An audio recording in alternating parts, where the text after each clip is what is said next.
A day in the life of a 26-year-old married couple. OMG guys, ito yung pinakaunang apartment living vlog ko after kong ikasal. Hindi ako masyado naka-upload ng vlogs during the wedding preparation kasi grabe, sobrang nakaka-stress and sobrang busy namin. 3 months kami nag-prepare for the wedding, so intimate wedding lang yun guys.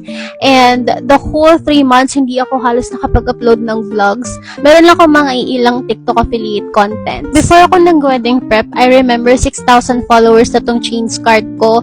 Tapos, pagbalik ko, wala na 6K. Nagsi-unfollow na yung iba. Meron akong ugali na kapag sobrang saya ko, panay post talaga ako as in active ako sa social media, panay my day, post sa TikTok and everything. Kabaliktaran naman kapag meron akong pinagdadaanan or kaya meron akong mga importanteng inaasikaso sa buhay ko. Hindi ako nag-post anything about wedding preparation before the wedding. As in, after na ng wedding, tsaka ako nag-post. Meron akong mga iilan na my day na wedding preparation yon, pero pag titignan mo, hindi siya mukhang wedding prep. Kumbaga, ma-figure out mo na lang na wedding prep pala yun kapag nakita mo na yung wedding pictures. Hindi ko alam kung anong tawag doon, pero isa yun sa mga ugali ko na sobrang gusto ko sa sarili ko. Yes, ma-post akong type of person, very active sa social media, pero yung mga personal things that I'm going through, hindi ko siya sinishare, lalo na kapag mga away, family problems, relationship problems. I-share ko lang yan kapag tapos ko na siyang ma-solve or na-figure out ko na yung way out. Nga pala guys, yung wedding namin is an intimate indoor garden wedding. Probably dumaan na yun sa FYP mo. So kung gusto mo malaman or makita yung wedding namin, pwede mo akong i-stalk sa main account ko. Itatag ko na lang din dito sa video na to. Sobrang happy ko kasi during the whole wedding preparation and planning, doon ko na-realize kung gaano karami yung nagmamahal sa aming dalawa. Very supportive yung family ko, tas family niya. Sobrang dami nag-offer ng help. Like, hindi pa ako nangihingi ng tulong, nag-offer na sila. Sobrang blessed rin namin sa mga friends namin kasi hindi kami yung tipo ng tao ng maraming circle of friends.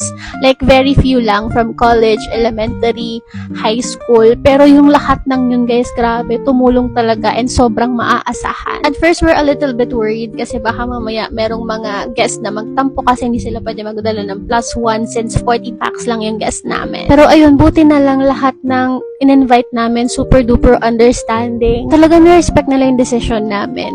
And na sinabi namin na secret lang muna, wag muna sila mag-share or mag-post anything about the wedding until the wedding day.